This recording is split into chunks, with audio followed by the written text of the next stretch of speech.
Bismillahirrahmanirrahim. Alhamdulillah kita bisa bertemu kembali. Pada pertemuan kali ini, Ibu akan membahas mengenai penyajian data berkelompok.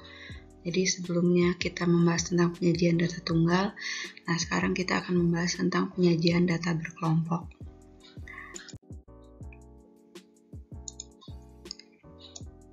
Data berkelompok merupakan data yang dituliskan dalam suatu interval.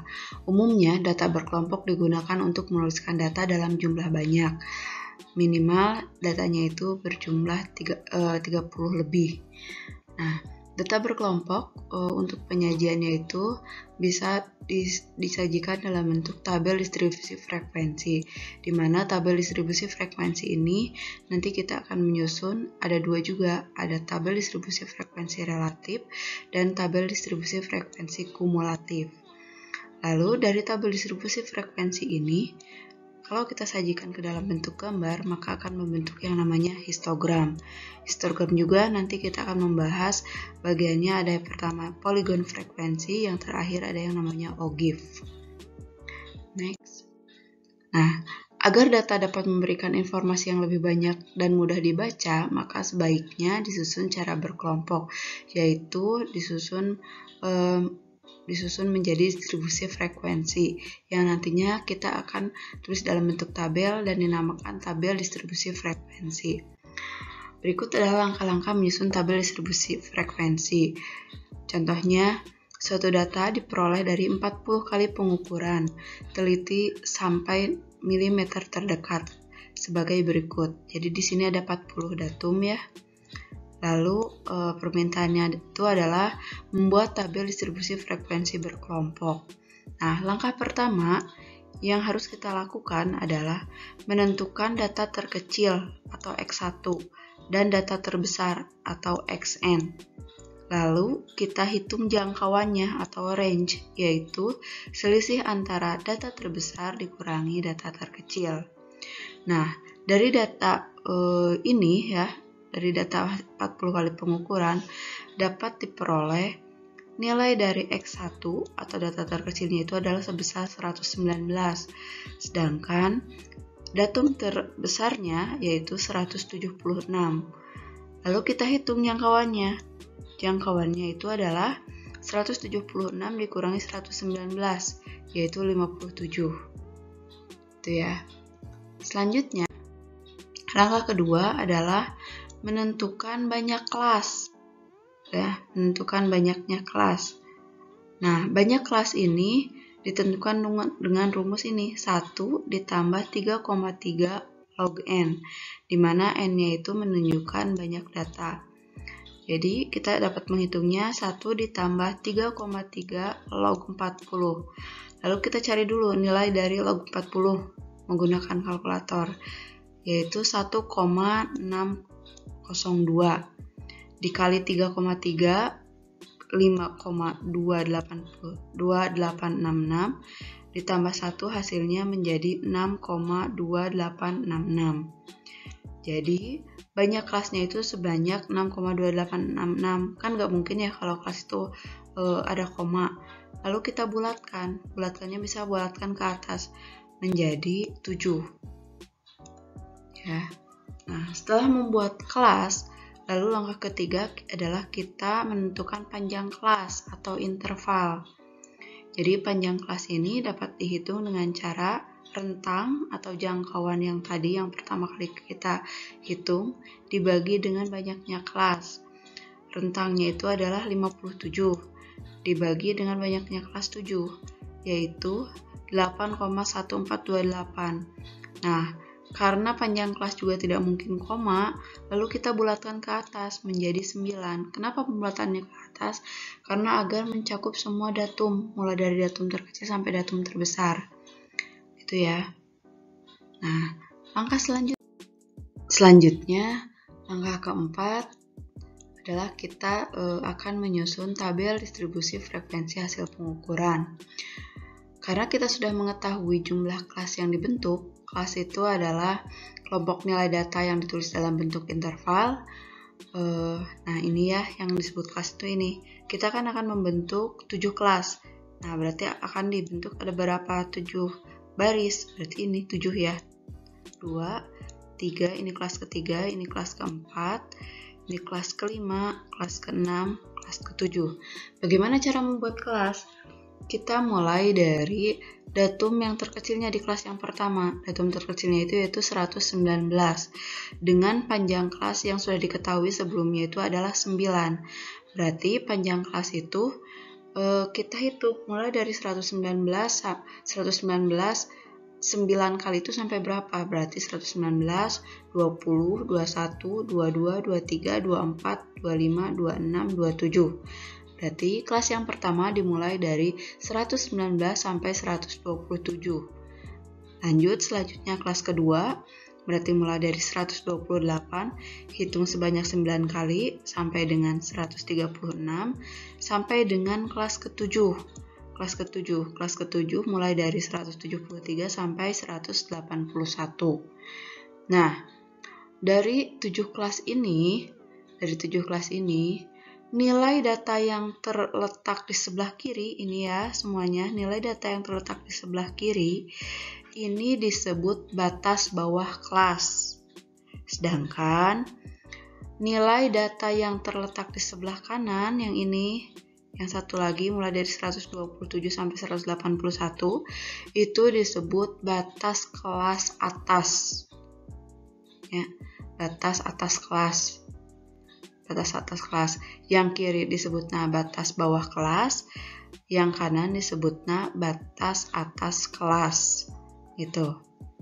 Nah, kalau untuk panjang interval atau panjang kelas, yaitu adalah nilai selisih antara tepi bawah dan tepi atas kelas. Apa itu tepi atas atau tepi bawah? Tepi bawah adalah nilai batas bawah dikurangi 0,5. Sedangkan tepi atas adalah nilai batas atas ditambah 0,5. Gitu ya. Nah, lalu lanjut. Dari setelah kita membuat kelas, lalu kita menentukan dulu titik tengahnya atau XI. Bagaimana cara menentukan nilai tengah?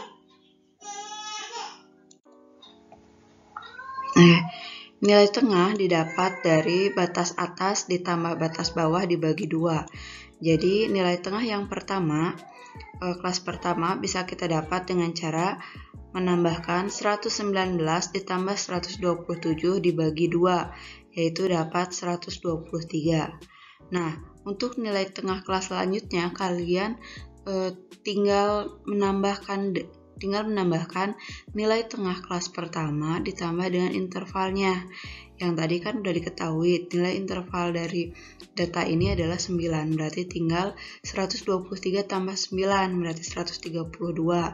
Tambah lagi, untuk kelas ketiga nilai tengahnya berarti 132 ditambah 9, 141. Selanjutnya sama, sampai dengan nilai tengah kelas yang ke-7. 168 tambah 9 berarti 177. Gitu ya.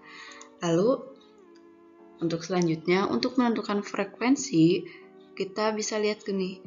Kita lihat data yang nilai hasil pengukurannya antara 119 sampai dengan 127 ada berapa?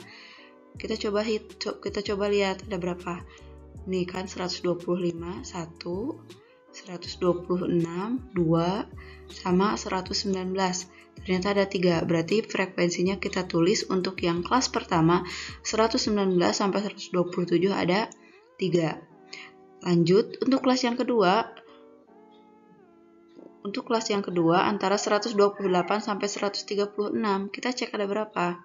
128 sampai 136 berarti 1 ya.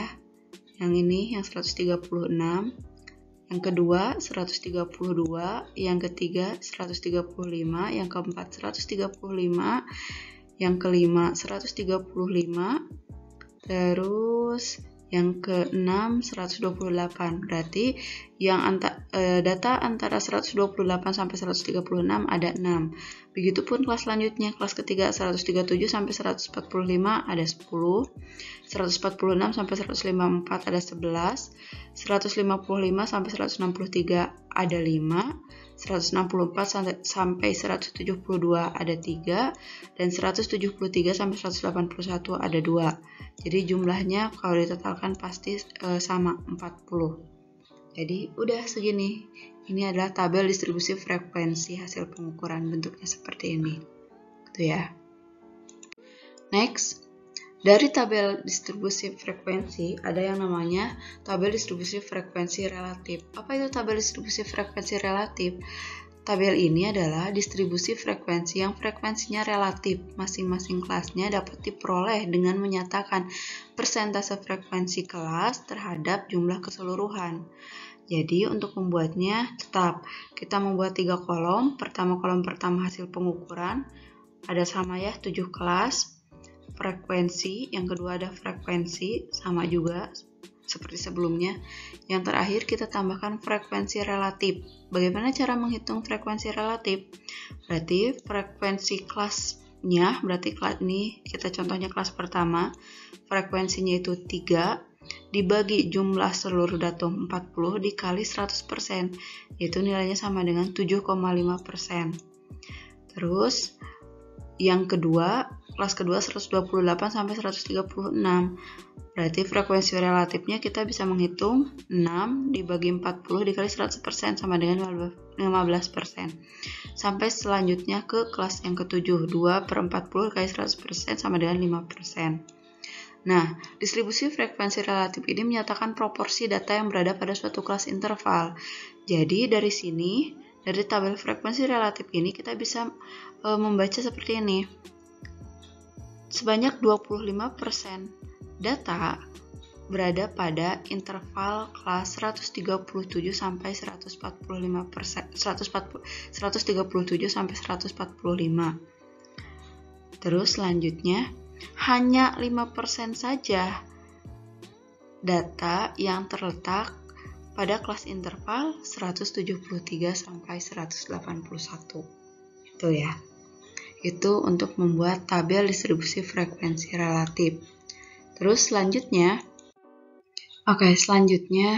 ada tabel distribusi frekuensi kumulatif. Ya, distribusi frekuensi kumulatif itu adalah distribusi yang menyajikan data dengan pengelompokan. Terkadang kita menginginkan banyak pengamatan dinyatakan dengan lebih dari atau kurang dari. Misal, berapa banyak hasil pengukuran kurang dari 127 mm atau berapa banyak data hasil pengukuran lebih dari 127 mm.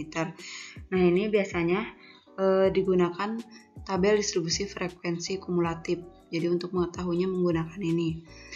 Yang terpenting, frekuensi kumulatif itu kita harus mengetahui tepi bawah dan tepi atasnya. Kenapa? Karena distribusi frekuensi kumulatif itu terdiri dari frekuensi kumulatif kurang dari dan lebih dari.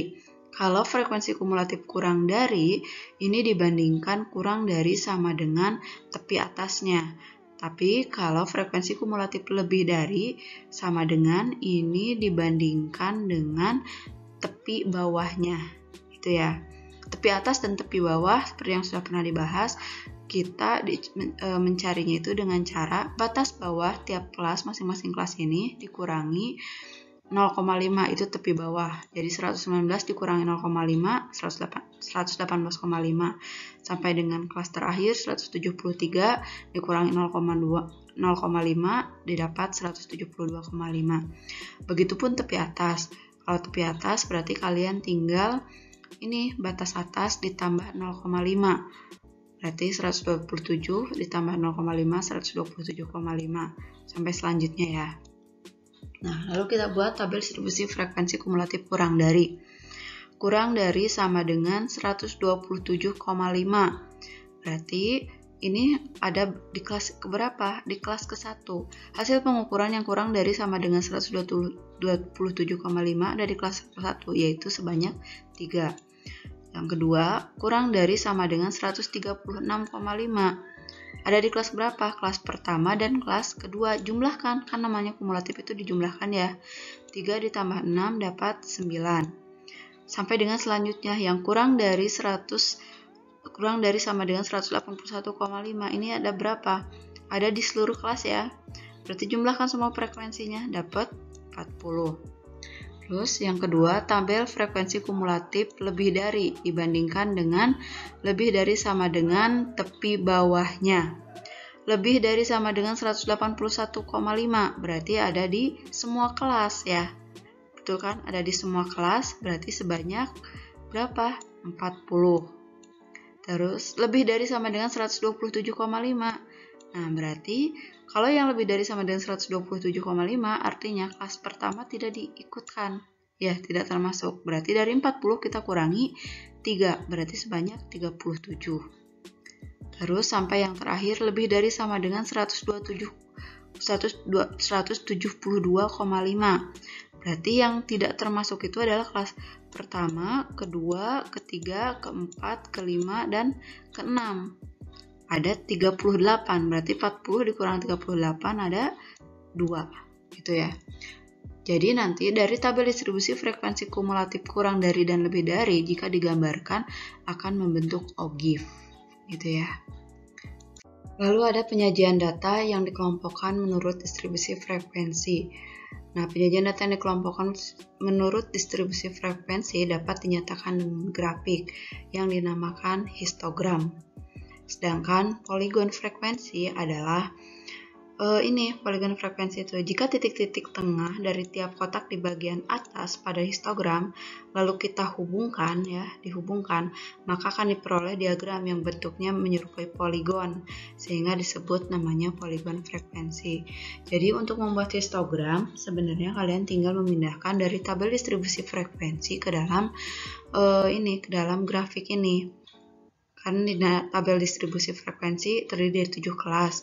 Bedanya histogram dengan diagram batang itu, jadi kalau diagram batang itu antar batangnya itu ada jaraknya. Tapi kalau histogram itu berhimpitan. Jadi kalau ada 7 kelas berarti kita membuat batangnya itu ada 7. Ini ya, kelas pertama, kedua, ketiga, keempat, kelima, keenam, ketujuh. Lalu kalian buat kelas pertama itu frekuensinya ada 3, berarti kita buat batang itu sampai dengan frekuensi 3. Nah, kelas kedua ada 6, berarti sama dibuat sampai dengan ke-6, sampai kelas yang terakhir. Kelas terakhir frekuensinya ada 2, berarti kita buat sampai 2. Nah, untuk di sumbu X-nya penamaannya itu adalah hasil pengukuran. Nah, biasanya yang ditulis adalah nilai dari tepi bawah tiap kelasnya. Kelas pertama tepi bawahnya 181,5 ditulis di sini di ujungnya 181,5. Kelas kedua tepi bawahnya 127,5 kita tulis di sini semuanya itu. Nah, untuk membuat poligon, kalau poligon berarti kita tulisnya itu adalah nilai tengah tiap kelasnya. Kelas pertama nilai tengahnya kan 123 yang ini. Kelas kedua 132 sampai dengan kelas terakhir 177 nilai tengahnya. Lalu kita ambil dari ini titik ini ke atas, ke tengah-tengah, diambil titik-titiknya. Nah, setelah semua titik dari nilai tengahnya itu ada sesuai dengan frekuensinya, kita sambungkan ini dengan garis. Nah, inilah yang namanya poligon. Gitu ya. Jadi hubungan antara nilai tengah tiap kelas dengan frekuensinya itu namanya poligon. Selanjutnya ada yang namanya OGIF. Jadi yang tadi OGIF itu titik-titik yang membentuk poligon frekuensi kumulatif kurang dari dan dihubungkan dengan kurva mulus. Maka terbentuklah OGIF positif. Jadi OGIF itu ada 2. Ada OGIF positif, ada OGIF negatif. Kalau yang positif antara ini hasil pengukuran frekuensi kumulatif kurang dari sama dengan tepi atasnya. Yang ini ya, yang tadi kita buat ke dalam grafik. Yang sumbu Y-nya itu frekuensi kumulatif, yang sumbu X-nya itu adalah hasil pengukurannya. Berarti mulai dari 118,5 terkecil, berarti mulai dari 0 ya. Ini frekuensi kumulatifnya 0. Terus 127,5 ada 3 ya. Terus 136, 136,5 ada 9 sampai yang terakhir ada 181,5 ada 40. Lalu kita sambungkan dan terbentuklah di sini OGIF positif. Kenapa positif? Karena kecenderungannya naik. Terus yang terakhir ada yang namanya ogive negatif. Ogive negatif itu adalah dari poligon frekuensi kumulatif lebih dari tepi bawahnya. Berarti mulai dari 40 sampai dengan lebih dari sama dengan 172,5. Sama buatnya. Ini sumbu X-nya frekuensi kumulatif dan sumbu X-nya ini sumbu Y ya, frekuensi kumulatif, dan sumbu X-nya adalah hasil pengukuran mulai dari 118,5 ada berapa? 40 gitu ya, sampai yang terakhir 181,5 ada berapa? Ada 0. Lalu kita sambungkan titik-titiknya. Nah, akhirnya terbentuklah sebuah ogive, yaitu ogive dinamakan ogive negatif. Kenapa? Karena kecenderungannya frekuensi kumulatifnya itu turun. Gitu ya. Mungkin cukup sekian untuk pertemuan kali ini. Terima kasih. Jika ada yang ditanyakan, silahkan ditanyakan. Wassalamualaikum warahmatullahi wabarakatuh.